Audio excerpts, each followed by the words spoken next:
You've arrived at the Texas to Tennessee podcast, your home for your favorite independent artists, and a couple of guys you've never heard of. Who? It was Texas, it was Tennessee. It was what I had coming to me. You were unlike anything. Howdy, folks. You have arrived at the Texas to Tennessee podcast. Good evening. Thanks for joining us. My name's Steve. Up top, I believe up top, maybe to my right or to my left, I'm not sure. That's Soul Gravy. Howdy. How are you, sir? Man, I'm doing good. Nice stormy evening here in West Tennessee.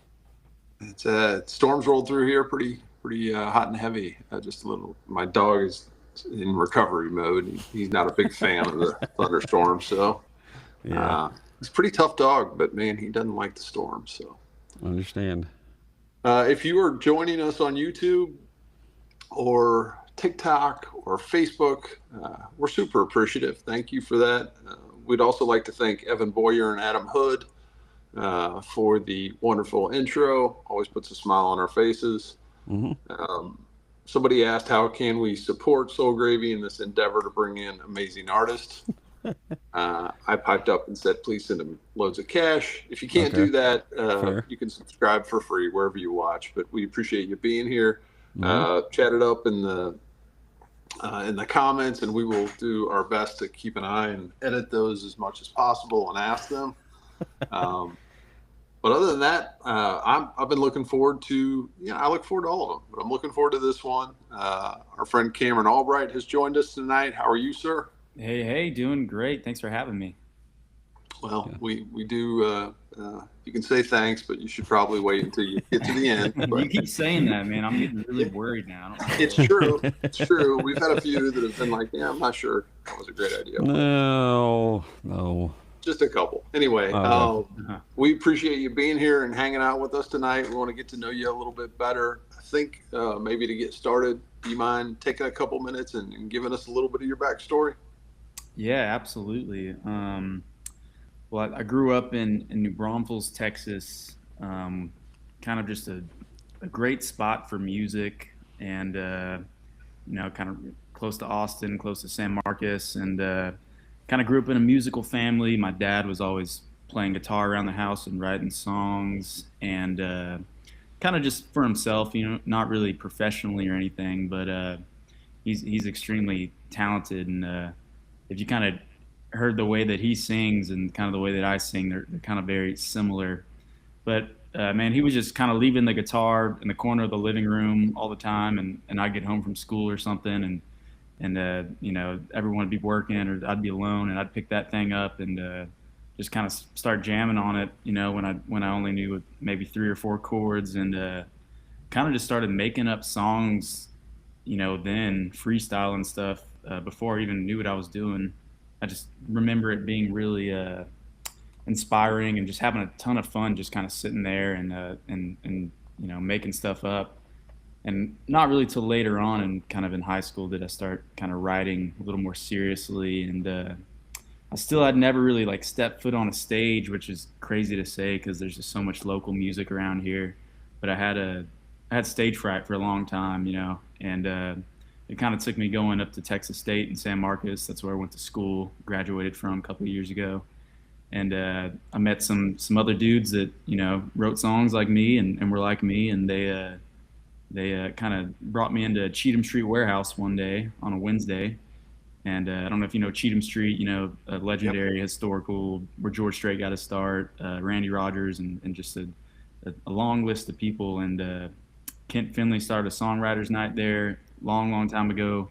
And so that was the first time I ever got up in front of people and played my own music. And just kind of started gigging around San Marcos and Austin and New Braunfels, and kind of got really lucky with a manager early on. It was manager was a loose term, I think, when we first started, but he was just kind of really believed in me and a couple other guys around here, and we're the same age, and he wanted to get into music business and stuff, and so I probably wouldn't be anywhere without him. His name is Alec Gochacheo, and he's got a weird name, but Most managers kind of do sometimes. I don't know. There's like a reoccurring thing.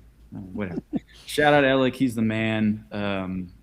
Just kind of got lucky with a lot of stuff, and kind of started to branch out and started put a band together and got in the studio and recorded some songs.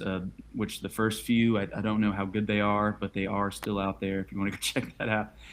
And yeah, man, just kind of been at it for really only a handful of years now, but man, I'm living the dream already, I'd say. So yeah. Awesome. Well, that's a silky smooth intro. We appreciate that. Also, shout out to Alec, because he's been nothing but great to work with. We've worked with him. He's a man. So yeah, he's doing a great job. All right, this is the part of the show that I know the viewers love. I also enjoy it. I'm not sure Soul Gravy enjoys it, but we're going to continue to do it. It's called Why Are They... If it makes everyone else happy, I'm obliged to do it. I appreciate you taking the charge. Taking something. Yeah. So this is Why Are They Famous New Braunfels edition. Okay. New Braunfels is a city in Comal and Guadalupe counties. It's the county seat of Comal County. Covers 44.9 square miles. Population of 90,000. So that bodes well for you. Gotcha. It's pretty good. Sometimes, Cameron, we get towns that are less than 1,000. So yeah, I bet 90,000 feels like we should have some choices here. Yeah. It is one of the fastest growing cities in the United States. I think technically is part of the San Antonio metropolitan statistical area, for those of you nerds that want to know that. But anyway, first one, we're going to start you off nice and easy, Soul Gravy. Okay. Lance Berkman. Lance Berkman was a baseball player, first baseman, I believe, for the Cardinals for sure. I think the Astros, maybe? Definitely with the Astros, yep. Played third and first base. Great player. Mm-hmm. I think one of the killer bees, maybe? Biggio, Berkman, the other guy. Anyway, great player. Would that be Bagwell? Yeah, it would be Bagwell. Yeah, okay, for sure. Good. Okay. Yep. All right. Well done. Thank you. You're welcome. All right. Maybe 2 for 2. Cliff Kingsbury. He's starting with a lot of sports ball here. Yeah, he's a coach, right? A college football coach. Yep. He college and pro. I think his most recent job was with the Arizona Cardinals. That's right. Okay. He was an assistant coach. Do you remember Mike Leach? Pirate. Yes. He ended up with I think his final job was at Mississippi State, I believe. Yeah. He was an assistant coach under Leach, and who's wildly entertaining. Rest in peace, Mike Leach. All right, Next up, these two people are connected, and you have to find out why they're connected. Their names are Leah Nash and Matt Slocum. I don't know why they're connected, but I would love to know. What might they have done together? I mean, there's a lot of things, but we'll go. I don't know. We'll say music. Yes, you're 3 for 3. Right. So they were in a band called Sixpence None the Richer. Okay, I know that band. Kiss Me. From what I understand, they live in New Braunfels. So. Gotcha. All right. Next up, gonna get a little bit more difficult. Charles Duke. I actually know somebody named Charles Duke, but I have a feeling this is not the same person. So, well, might be your best shot. I don't think so. No? This guy's a maintenance man in an apartment complex. I don't think that's the same guy. All right. Well, shout out to Charles, the maintenance guy. Yeah. Charles Duke from New Braunfels was an Apollo lunar module pilot on the Apollo 16 moon landing mission. So, okay. This is the second astronaut we've had in back-to-back shows, it feels like. So really? Wow. I thought that would be that was the guy that I had in my head the whole time y'all were doing this. I was like, oh, okay. Wait for the astronaut to pop up. Definitely a local hero for sure. Joe Armandia. I don't think I'm familiar. Joe's a race car driver. He's driven in the the Craftsman Truck Series or the Camping World Truck Series and the Busch Series. I don't know what it's called now, but I know what you're talking about. The second series. Yes. Yeah. So he and his son are both race car drivers. All righty. Craig Jordan. No, I don't think I'm familiar. I'm going to have to concentrate on this one. He's a pioneer in the use of tamoxifen and an adjuvant therapy for breast cancer. Okay. That was going to be a tough one, I figured. Yeah. But Bryce Miller. I don't think I'm familiar with Bryce either. What did he do? He's a starting pitcher for the Mariners. Sounded like a baseball. Yeah. He was like 3 or 4 years older than me, but I remember him. We went to the same high school, so it must have been awesome. Yeah, we got a lot of mutual friends and stuff. So yeah, we're proud of that guy for sure. Heck yeah, cool. I've got two more. Soul Gravy, stay in your lane here. Jordan Westberg. Does Cameron know who this is? I couldn't tell by. Maybe all baseball people. Okay. So Jordan plays for the Orioles or something? I don't know. Yes. But he plays for the Baltimore. He went to Mississippi State, I think. Great player. Middle infielder, I think. Either second base or shortstop, somewhere in there. Yeah, hell of a player. Both those guys were in the same class, I think, Jordan and Bryce. And I remember them So pretty cool. Yeah. Yeah. Baseball town, I guess. Absolutely. And sticking with that theme, Soul Gravy, James MacArthur. Let's say baseball. He played baseball, definitely. Pitcher for the Royals. So. Oh, currently? I think so. Yeah, okay. I could be wrong, but my research didn't go that deep. But anyway, shout out to the Royals. There we go. Soul Gravy, better than expected. I got to be honest. I think you did about 60% there with a little help. That's normal. I didn't know half of them, to be honest. I'm kind of embarrassed, but yeah. You're good. We try to make it slightly educational. So. He makes sure that we don't know all of them. That wouldn't be. We did have some movies that were filmed in the area. This is a little additional section. Okay. I want to see if you recognize any of these movies. Johnny Be Good. I would assume I know that one. Okay. The Newton Boys. It was like train robber stuff, maybe. Yeah. What was it? I don't remember. The Newton Boys. Yeah. Is that a sports movie? Was that No, I think it was like train robber movie, but old timey. But Fear of the Walking Dead. Yeah, familiar. Okay. Apparently there were some episodes of The Bachelorette filmed there. They used the same set for The Walking Dead and Bachelorette. Probably. That's good. Yeah. Spy Kids 3D Game Over. Oh yeah. That was filmed there. Lone Star Law and Walker. Not Texas Ranger, just Walker. It's just the Walker one. It is different, but still impressive. But yeah, a lot of movie action down there. All right, Cameron, we are ready for the most hated question of the evening. Well, I don't know. We'll let you determine. It's called the pie question. We're going to give you a pie. It's a musical pie. We're going to divide it up into 4 sections. Those 4 sections are songwriting, recording, performance.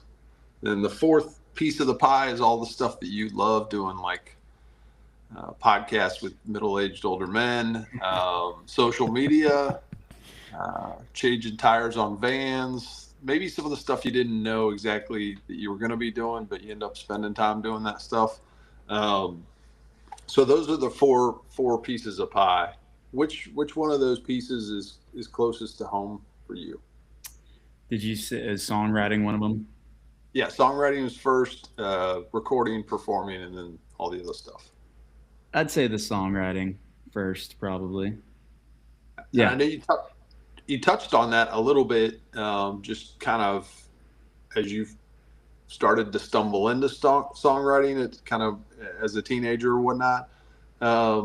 What is it about songwriting that you go, okay, that's where I feel most comfortable, or that's what I maybe even enjoy the most?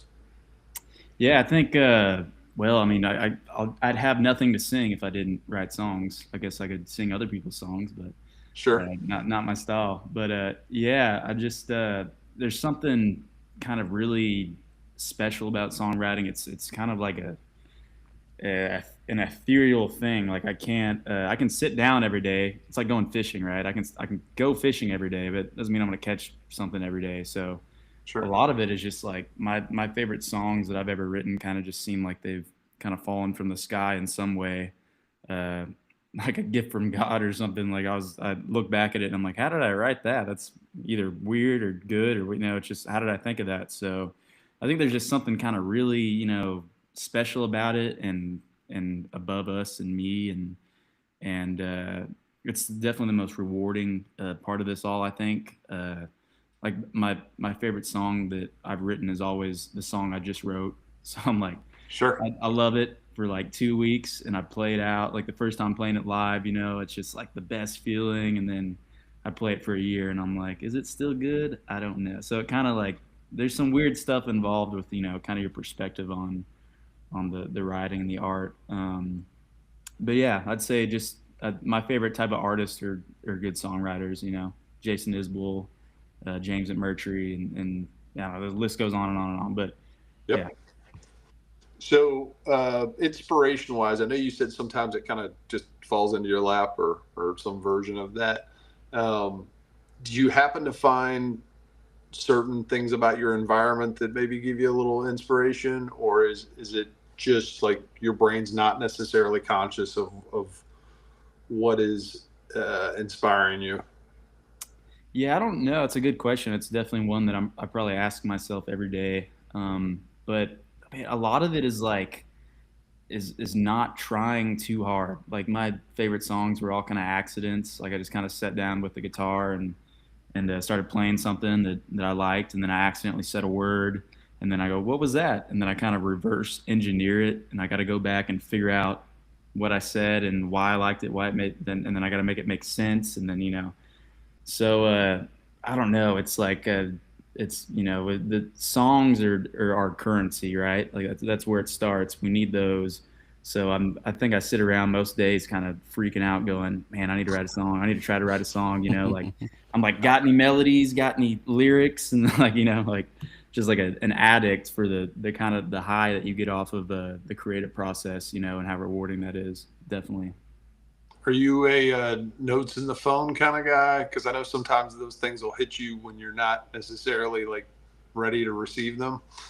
Yeah, no, 100%. Like, and I'm also the most unorganized person ever, probably. But I'll look at my voice memos. I think there's like over 1,000, and that's probably like rookie numbers.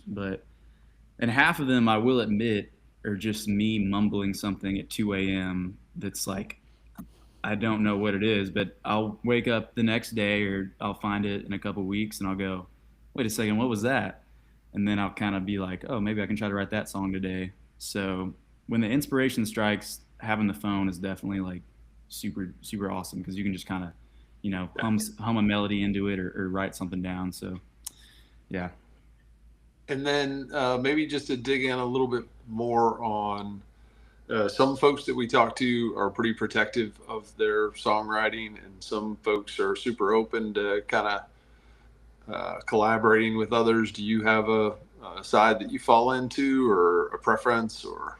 Yeah, I definitely write more by myself, but I'm, the past 2 years, I've been kind of getting into some writing rooms, and I've been up to Nashville and kind of, try to write with some people. And that's definitely like, it's like a muscle. So, you got to work it, and it changes a little bit. There's kind of a learning curve collaborating with other people, and learning how to, like, if it's someone else's idea, how to kind of just be the support and help them see it through, or maybe it's your idea. And so there's like different roles that you play that are different day to day. And it's this whole business is like a social thing too. It's just all relationships and connections and stuff. And some people you'll get in a room with and you'll click instantly, and you got a song in 20 minutes. And sometimes you get into a room with somebody and you really like them and they're nice, but it just, doesn't end up working out, and you walk away with a half-written okay song or something. But Yeah, I think there's a discipline there in the writing process that I'm still trying to kind of be look at it like a job, and yeah, I'm working on that every day, I think. Can you maybe just elaborate a little bit more, give us a little bit of peek behind the curtain, what it's like being in one of those writing rooms or situations? And I know sometimes you have, or I'm anticipating that sometimes you have an idea that you really like, but you don't know if it's the right place to insert it, or sometimes somebody else is kind of driving the bus. I'm sure that can happen, especially if you're writing with folks that have maybe written a ton, or maybe you're a little bit, longer, a little more water under the bridge. Yeah. But managing that piece, what's that like? How do you know when to insert and when to maybe pull back? And yeah, that's a great question. Man, to be honest, I'm still figuring that out too. Like, I don't, but yeah, you kind of definitely go into it like, you kind of know which song to bring to the table, or you're supposed to come in there with a plan, right? You're like, hey, I got this idea or this melody, Right. just to have something. And then usually the other party has something too, and you just kind of decide what's cooler. But there's definitely some songs that like I know that only I could write, because I don't know if they're personal or maybe they're just kind of my own style or whatever. But so I kind of know what song not to bring up. I'll keep some in my back pocket, like I'm going to work on this by myself. But Sure. man, I don't know. I'm trying to figure that out every day, to be honest. Yeah. It's a bit of a weird thing. There's not a rule book for this sort of thing. It's such a weird job to have. So Yeah, it's a bit of a dance, I think. yeah. Well, I think I wore out the questions on songwriting. Which of those next categories comes next for you? So would you say recording, performance, or the business side, or whatever? Where's your next level of enjoyment? Man, I'm kind of split between all of them because they're just all so important. I mean, what I do the most these days is performing, for sure. And that's kind of how I've been able to kind of pay the bills the past couple of years, somehow, barely. But that's my day to day or weekend to weekend sort of thing. Is I'm on a stage somewhere, or I try to be. So maybe I have to put that next. And I've been in the studio a lot recently, and I'm like really trying to lean into the producing thing and kind of be a sponge and soak up as much knowledge as I can on that sort of thing. There's a lot to learn there. Yeah, and it's stressful, right? And it's like you kind of you go into the studio with people that know what they're doing, and you kind of just trust them with your with your baby, basically. Like, I wrote these songs that I really love them, and we got to bring them to life somehow. And it's kind of a scary thing. It's like, man, I don't want to mess these songs up. I got to be able to serve them and do them the right way, because you only get one chance. I guess you can re-record stuff and re-release it, but Sure. Yeah, that's expensive. Oh yeah, tell me about it. Yeah. So you touched on this a little bit, just because I'm curious, because I'm sure lots of folks have this challenge or whatever. But you talked about the stage fright thing. How did you move through that, or how did you get to a point where you were at least comfortable on stage and not necessarily kind of second guessing yourself all the time? Yeah, I think just kind of like repetition and like exposure therapy, basically. Like, you just, if you do it enough, you get used to it. I think I played a lot of kind of corner of the bar, playing to nobody gigs in college. Just that's how I'd make my money. And so 3-hour long afternoon gigs in the Texas summer, that sort of thing, just dehydrated and sweating. My guitar neck's like covered in salt because I'm sweating over it. It's just disgusting. But it's just kind of repetition. And I think when I first started playing too, I kind of was somewhat well received by people, and that kind of instilled some confidence in me that hey, maybe what I'm doing is kind of cool and people would like it. And then just kind of over time, you gain that confidence, like anything, and you kind of start believing in yourself a little bit more and finding your lane and figuring out who you are. But it just takes those like it just takes time and just repetitions. And I think, in terms of live music and being a road warrior, Texas and Texas artists are kind of the best at that. Even if we're playing to 5 people in a dive bar in a town I've never even heard of, it's like that's where I've been cutting my teeth, and I learn something every time I get on a stage, and I go, well, I probably shouldn't have said that, or I probably should have did that. So every day is a learning thing for sure, man. I don't claim to know what I'm doing at all. I'm just kind of I think put in the work, and over time, things just kind of start getting easier. Was there anybody that you could lean on that stage fright piece where you maybe older artist or somebody that you looked up to that could kind of help walk you through that a little bit? Because I know that's not that's something that lots of folks go through. Yeah. No, kind of early on, not really.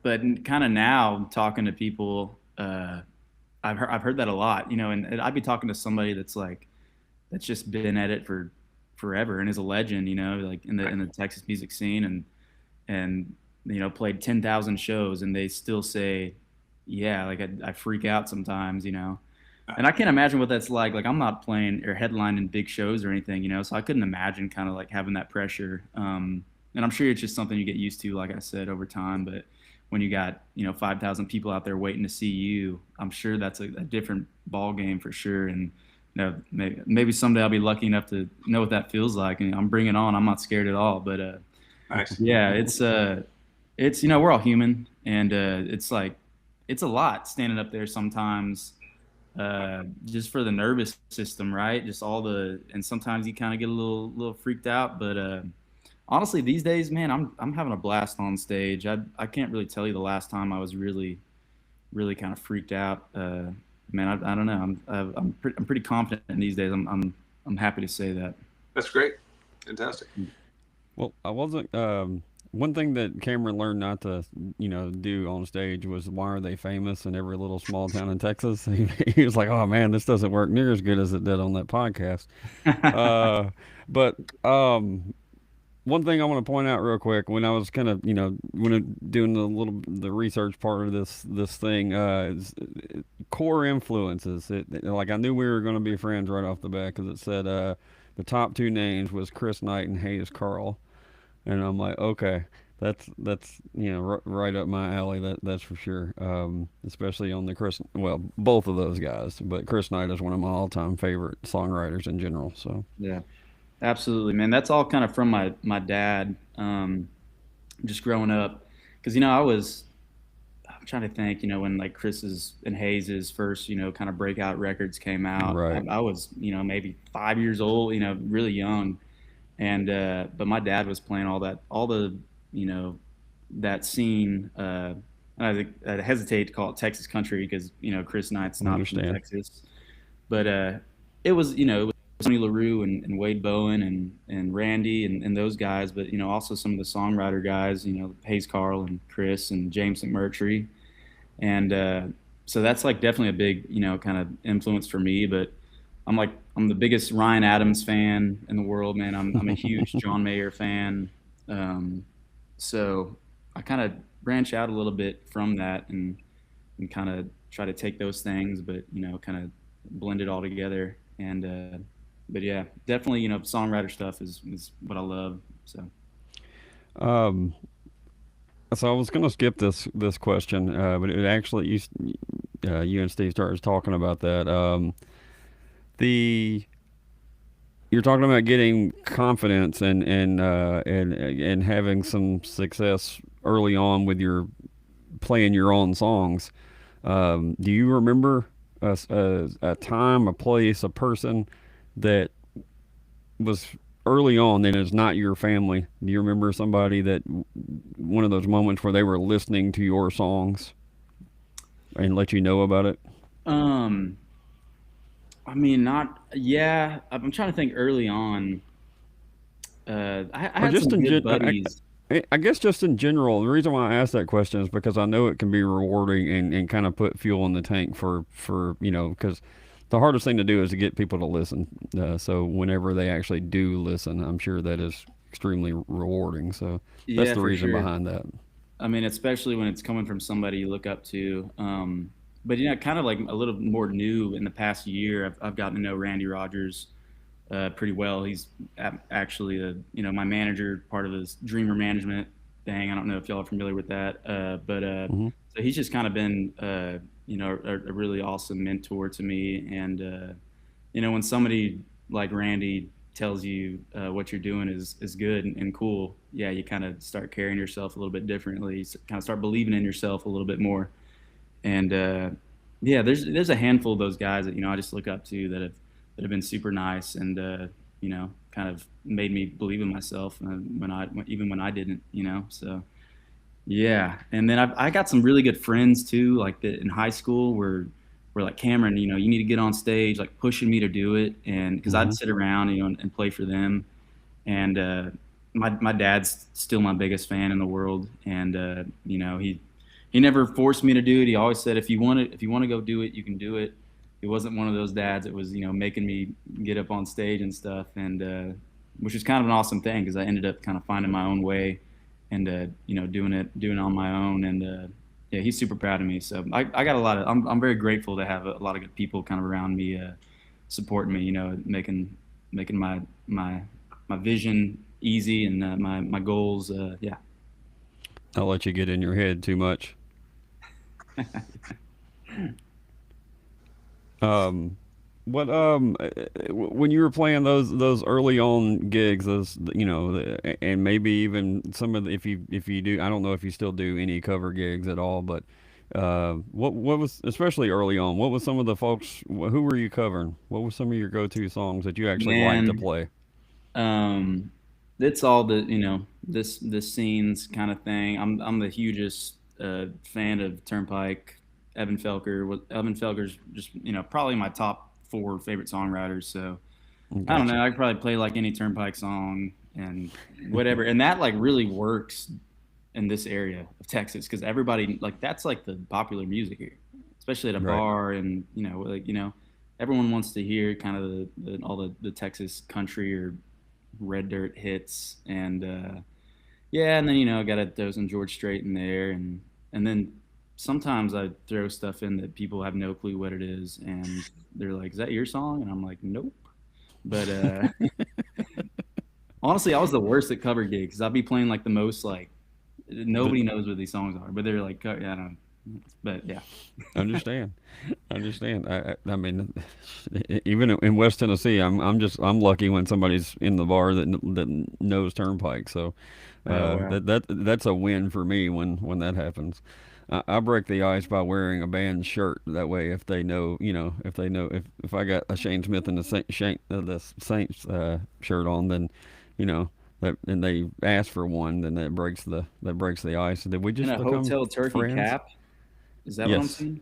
Man, all the way up there. So how'd you end up in Hotel Turkey? The Hotel Turkey came to me through the mail. Oh, nice. We had them on the podcast a couple months back as well. So we love it up there. Yeah. As far, have you been doing this thing and playing your music? Is this your full-time deal? It has been for like a year. And you kind of, you brought up the cover gig stuff. I'll still, during the week or something, I'll go play New Braunfels around here, and kind of do anything I can to not have to go get a real job. Understand. It's kind of my goal. I'm putting everything I got into this, man. So if it doesn't work out, I don't know. Are y'all hiring? Currently, yes. Yeah. What? He's not great. Yeah, definitely no. How did you get to that point as far as making that decision? Man, I think it's just like kind of having this scene down here that kind of, it was easier to do it here than in other places, like to play music for a living, even if you're, like I said, playing cover gigs in a bar. And, a lot of my friends actually, that's what they do for a living, and just around the area. They play gigs and they play private shows, and they do all right. And it's, I was never going to be the guy to go sit in a cubicle or go do something like that. I have a college degree somehow, And I don't know what I'd be doing if I wasn't doing this, to be honest. But I don't know. Somebody kind of told me, quit your day job and stuff might start happening. And I don't know, life's kind of funny like that. Every time I'm like, all right, maybe I need to go get a side gig or something. The shows are looking kind of dry. Something kind of falls from the sky and like, oh, got a private gig. We're good. So I don't know, man. I'm 24. I got no idea what I'm doing. I'm just kind of floating out here, and somehow every week when the rent is due, I'm able to pay it. So I'm lucky. Completely understand. Oh, sweet. Is it my turn? It is your turn. I thought Right, cool. I thought we were on the same page. I don't know. I thought you were taking a break. Gerbil fell off the wheel there for a second. Yeah, Cameron, you told us a little bit in the pre-show that you had some new stuff that you're working on. Anything that you can share with us? Yeah, man. Just kind of, like I said, kind of been in the studio trying to figure all that stuff out. And yeah, so I mean, the last single I put out was in November, and I haven't really, other than that, I haven't really put out a lot of music in the last year and a half. But we kind of had some good traction at Texas radio on this single called "How Many Sorries." So we had stuff loaded up, ready to go, but we were just kind of waiting for this song to kind of do its thing. And I'm still working on the dang content game, and the that should have been a piece of the pie. I guess it is in the fourth or whatever. Yeah, In the that's like everything now. Sure. It's a big piece, man. So I'm still trying to grind that out, and you post 1,000 videos, and one of them, the one you weren't expecting, might do something for you. So I think it just takes consistency and sometimes quantity, but quality too. Just being everyday posting and stuff. But yeah, got new music. I'm gonna put out a song called "Changin'." It's a song I wrote. Man, it's been a couple years now, but I just remember it being one of those that kind of felt like it fell from the sky, and it's super honest and super real, and it's not just about beer and trucks and chicks, which is cool too, if that's your thing. I definitely have mentioned those things before, but yeah, it's called "Changin'." We're gonna put it out, I hope in middle of July or something. I'm sitting here working on the album or the single artwork, and yeah, I think I'm really excited for it. I knew it was special when I wrote it, so I hope it still is, and I just want people to connect to it and to make it make them feel something. That's all I could ask for, is to kind of like I want when I listen to my favorite people and feel that type of way. I want my audience to feel that way, with my sure. stuff. So yeah, That's what it's all about. Yeah. Yep. All right. Well, we will anxiously await that. We'll be happy to put it on our respective playlists when it comes out. Thank you. Let us know. And then I'm just looking at some of your upcoming shows. You're playing some pretty cool places. Anything that sticks out for you? Yeah, I'm thinking. I mean, I pulled my calendar up. I'm looking forward to Floors in a couple of weeks. Always fun playing there and hanging out with Jared. Yeah, we're doing. Oh, we got a fun one with Randy in Concan on the Frio, July 3rd. So July 4th weekend. And I think I was talking to Alec, and he was like, "Yeah, that's like the biggest show in Texas that weekend, I think." So we're opening that up. It's just gonna be awesome, and I love the 4th of July. The vibes are always good, so we're excited for that. And then we'll be up. I'm thinking we're doing Born and Raised Festival. That's like in October, but that's in Oklahoma. Yep. And I've actually been there as I went there when I was like 19 as just a okay. man. So now like it's just kind of cool full circle moment that I get to go back and play there. Yeah, it's a huge deal. And then I know you're playing the Gallywinter River Jam with Hank and Ashton. I know why, but sometimes folks get grouped together. But those guys, you're all buddies, right? Yeah, we all kind of came up together. I met Hank like at that songwriters night thing that I was just talking about, and Ashton, he kind of came in a little later. He was up at in the Lubbock area, going to South Plains. They got a good music school up there. So Ashton's actually from San Marcos. Hank's from like Sherman, Texas. So kind of more north of Dallas. Yeah. But we all went to college here, or and kind of all just met up and kind of started just gigging around and playing shows together and writing together, and it's kind of a special thing. I don't know if there's a lot of other places in the world really that kind of have the community and the scene that we have here. All of our friends that are songwriters, just kind of local guys. I think it's a super healthy kind of a community, and definitely grateful to have those guys.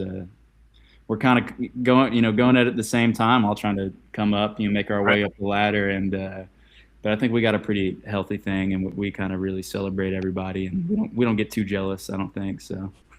Well, no, it is really cool because I mean there's a ton of folks out there who just as they get started kind of are a little bit out on their own. So having a couple other folks to y'all are going to be going through a lot of the same stuff, and so it's nice to be able to bounce those things off your buddies. So yeah, super cool. Have you you were talking about the socials and everything. Have you met anybody at your shows that where they found your music because of your TikToks or your socials? Yeah, for sure, man. It's like I never know who's gonna show up, and it's the coolest thing in the world when you're kind of like playing a show that you don't know what to expect, and it's always nice to get some DMs. Hey, we're coming to the show. Found your music on whatever, and so yeah. And I'm trying to I hope that keeps happening more and more. But I don't know. I've been really lucky. I've gotten some kind of cool shout outs from Parker McCollum has shouted me out a couple times, and that blows my mind. I'm such a huge fan of him, and so he kind of. A lot of people are showing up now going, hey, we saw you on Parker's Instagram. And we're like, cool. Thanks, Parker. Appreciate it. Pretty cool. Yeah, it's pretty dang cool, man. Well, and I'm sure it's reassuring to let you know that some of the stuff is working, because, sometimes it can kind of go out into the abyss and it might not work. And then sometimes it's working and you don't really know who's seen it or whatever. So it's that's a good thing. And I would encourage people to do that more often, honestly, because I think a lot of fans feel like they don't want to bug somebody, they don't want to bother them, and but also there's a lot of times where you're playing these gigs and stuff, or people never know where your headspace is. You might need that that encouragement, that conversation as well. So it's the best. Yeah, that definitely kind of keeps some fuel in the tank for sure. Having meeting people when strangers come to the show, that's like the dream. That's all I ever wanted. Just people that I don't know, that aren't my family or my friends at the show. They're there just to see the music, and like, well, we made it. It's like 4 people, but it's still awesome. Right. Living the dream. Shake a hand or have that conversation at the merch table or whatever after the fact, and it's the best. Yeah, I can only imagine. Our friend and previous guest Mason Mark just jumped in and wanted to know which platform works the best for you. It's Instagram for some reason. I don't know. My TikTok algorithm's all messed up. I just figured out that it's like you have to engage to be engaged. So now I'm liking everything. Just like and you got to support other creators and other artists too, because I think that kind of helps the algorithm and comes back. But I don't know. I'm stuck on a weird thing on TikTok, but maybe I'll start another account or something. But no, I mean, it's my Instagram is where a lot of stuff is, and it's connected to my Facebook, and it seems like Facebook's maybe a different demographic sometimes. But yeah, man, that's just something I think about every day. I'm still trying to crack that thing, which is ridiculous because my college degree is literally electronic media, which what is that? Like the newest college major ever? Like, all right. Anyways, yeah. When you back in my day. Yeah. Yeah. Can you put the beard on, Gravy, like the old man beard, like the white beard? Yeah. And do what do they do on TikTok with the little overlays? Right. Yeah. Back in my day, you had to squint and read the newspaper. What does it seem like with the socials? Does it seem like Instagram's kind of and Facebook for that matter is kind of, I guess, stepping their game up? Is that, for lack of better words? It seems like they're getting into the TikTok game as well, where people are actually finding stuff instead of Maybe. I know TikTok is more of like a gamble. Like, can't even think about how many people have posted a video and are playing arenas now. So it's like free game. We were talking about this the other day with Alec, and like kind of it's like gambling, but it's free. So you put a video out, you don't know what's gonna happen. It could bomb. It usually does, but like I said, he posts 1,000 videos, and then one of them just blows up, and then all of a sudden you're on a tour bus or something. I mean, that's like the extreme, right? But Sure. I don't know. It's kind of fun. And I'm not really a gambler, but it's like I like the excitement of, okay, I just posted a video. I'm not gonna look at my phone for like 4 hours. I'm gonna put it on my story. I'm not gonna look at it, and then when I log back in and it's like it's doing good, I'm like, heck yeah. Yep. Have you introduced like pieces of new music that way with those short videos or anything?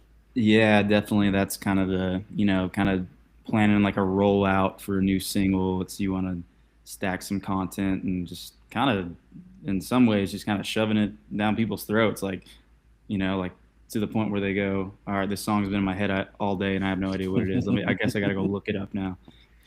So kind of being like annoying about it, I guess. And I don't know, you probably go look at all of my socials right now and they're pretty bad, but we're working on it. I'm posting more than ever these days. So yeah. Well, same as the other though. Is it only takes a few nice comments where somebody's actually listening to make, especially when you're playing your originals. Absolutely, yeah. And I get like some people that a few times have covered some of my songs and posted it, and I'm like, that's just like, what the heck is going on? I'm just like, whoa, that's an awesome feeling too, right? So all that stuff, man, just keeps me fired up and inspired. Do you remember the first time you kind of ran across that on socials or in person with somebody covering your stuff? Yeah, I'm trying. Yeah, I do. Like a couple years ago, I think a lady had. Actually, no, the first one was like a young man, probably my age, that I'd never met and I didn't know where he's from. And he posted one of my songs called Daisy, which was like my second song I ever put out. And it just kind of blew me away. I was like, whoa, that's badass. I was usually the guy doing the covers of right. other people and posting them. So, it's like all comes back around. It seems like it would be the ultimate compliment to a songwriter, though. Absolutely, yeah, I'd agree. You got another one there, Tyler? Well, I do. I have rapid fire. So, okay. Good news for you, Cameron. This signals that you are getting close to the end. Obviously, we appreciate you being here tonight, but we're going to ask you a few rapid fire questions, and then Dr. Gravy's going to ask you one very important question to end the evening. Right. First question is, what is your favorite chord? I think when I pick up a guitar, I play an E major chord. E major. E major. Most basic, it's like step one. When I'm testing out a guitar, like pick it up, E major. Yeah. Fair enough. Yep. Yeah. Are you a Apple or Spotify guy? Man, I'm an Apple guy. Apple guy. What's the Apple Gravy? What's the Apple equivalent of? I don't remember, but there is something. So at the end of the year, Apple tells you you've got, hey, Cameron, this is what you've been listening to. Do you remember what was at the top of your list this last year? Yeah, I think I got really into this guy, Anders Osborne. He's from New Orleans. It's kind of like a blues song. He put out an Americana record 2 years ago that I just really liked. But my buddy Kyle Reed from the Reed Brothers put me on him, and I kind of became just like sort of obsessed with his music for a second. And then some other ones. I listened to that Parker record that the one they just won the award for a whole bunch. So that was up there. And then I'm a big fan of this band called Peach Pit. They're like an indie. They're from Canada. They got some really weird, awesome songs. I wish I had it on me, but no, that's cool. Yeah. Ryan Adams. A lot of Ryan Adams. Yeah. So. I got one to piggyback off of that one. If you could make an Apple Radio station for yourself and play, artists that you feel associate with you, who are some folks you would pick? Maybe some buddies or just whatever. Yeah, let me think. I've said a whole bunch of people that we know, but well, people that you feel actually like as far as matching wise. Yeah, that kind of matches what I'm doing. Is that what you're asking? Mm-hmm.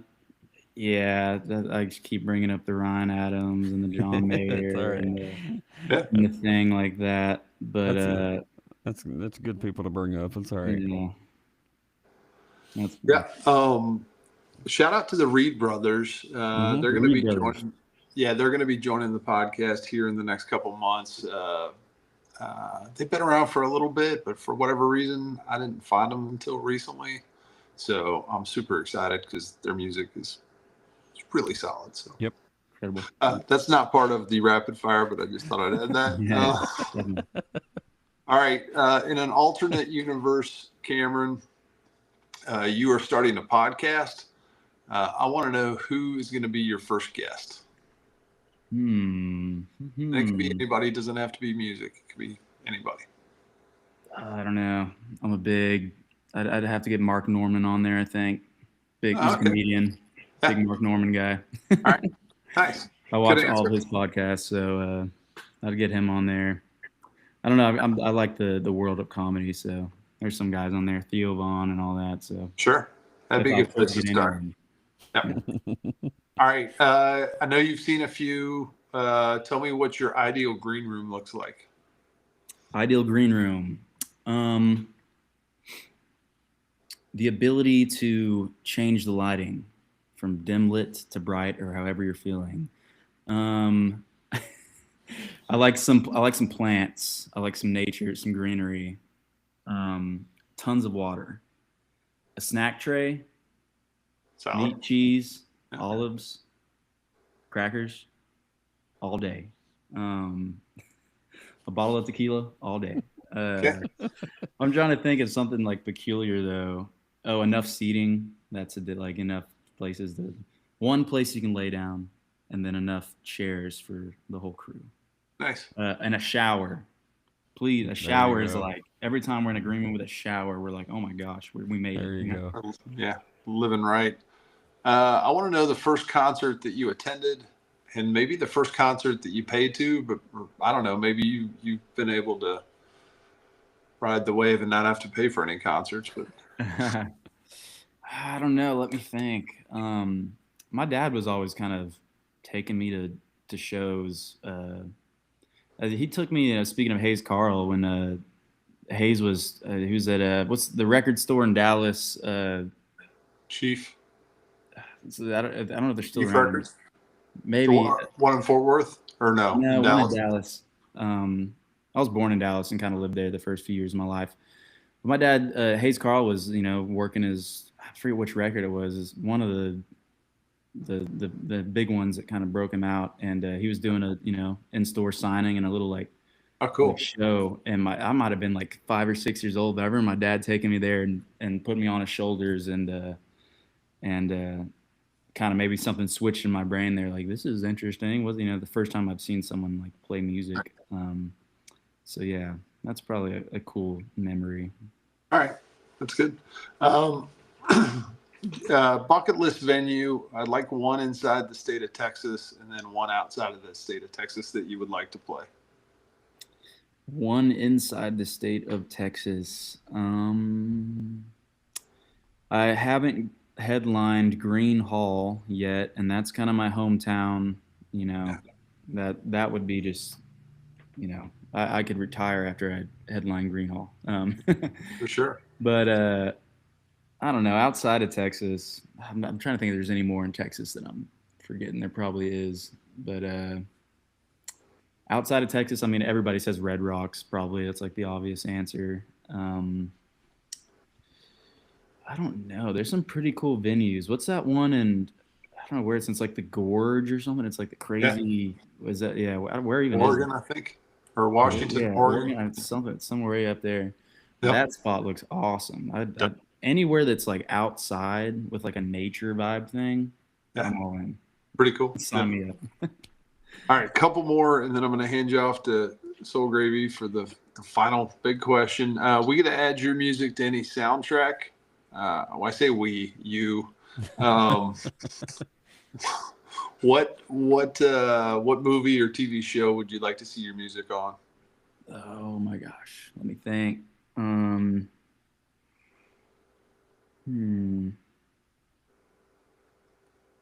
don't know, man. This is a hard question.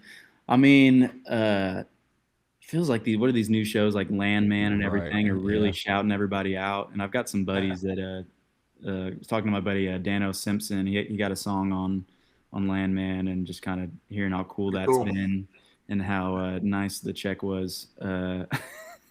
Yeah. So, man, I don't know. Yeah, I'd be blown away if something like that happened. But it's cool to kind of see that show picking up a lot of these guys from the scene and girls, and just kind of and really bringing this our genre and our scene up into the worldview a little more is pretty cool. So.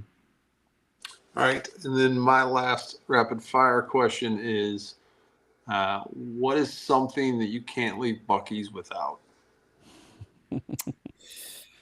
Ooh, big fan of the dill pickle potato chip.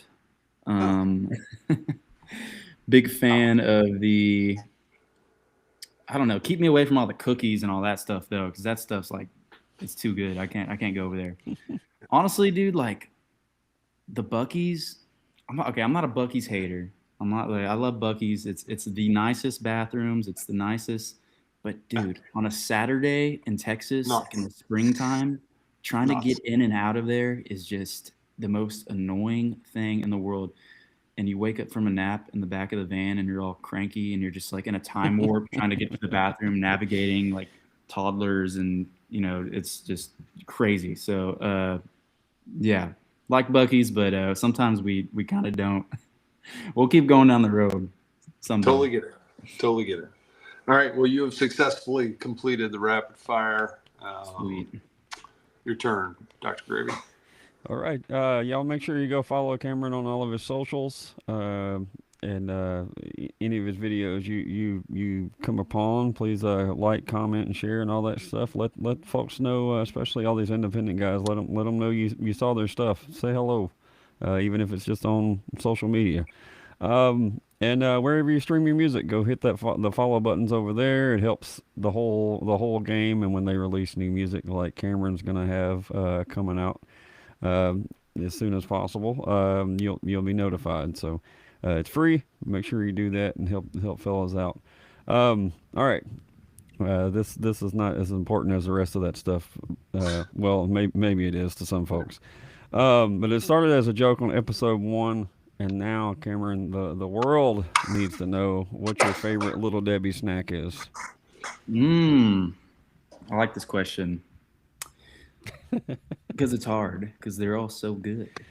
Honestly, man, Star Crunch. You know what that is? Is that Little Debbie? Yeah, those are awesome. Yeah, I think that's my number one. I haven't had them in a while. That might be my Buc-ee's thing too. Killed two birds there, but I don't know. What a zebra cake, great. Yeah, understand. Cosmic brownie, great. Swiss roll. He's familiar with their work there. He is familiar with their work. We tested the boundaries of Little Debbie's last week because we had a young man on from Alberta, Calgary. Canada. Calgary, yeah. And he's like, So like we've had a theory on how far Little Debbie goes across the United States. Yeah, definitely not allowed to make the border. Yeah. What do they have? They got like the Tim Hortons up there. Whatever. They probably got some. They got some different stuff, probably. Yeah. I mean, a great young man, but he got a little panicked with that question. He's like, "No, what?" I was ready for that one. I don't know why. That was my favorite question all day. Just yeah, but he comes to the States quite a bit touring. So I was like, I told him, next time you see that rack of Little Debbie's at some store, and we need videos of your taste testing or whatever. So anyway. Well, Cameron, thanks so much for joining us tonight. Soul Gravy's got a doubleheader tomorrow. Yep. Tune in and find out who, but we got some surprises for y'all. But Cameron, thanks a ton, and we'll see y'all soon. Man, thank y'all so much. I had a blast. Yes, sir. Awesome. All right.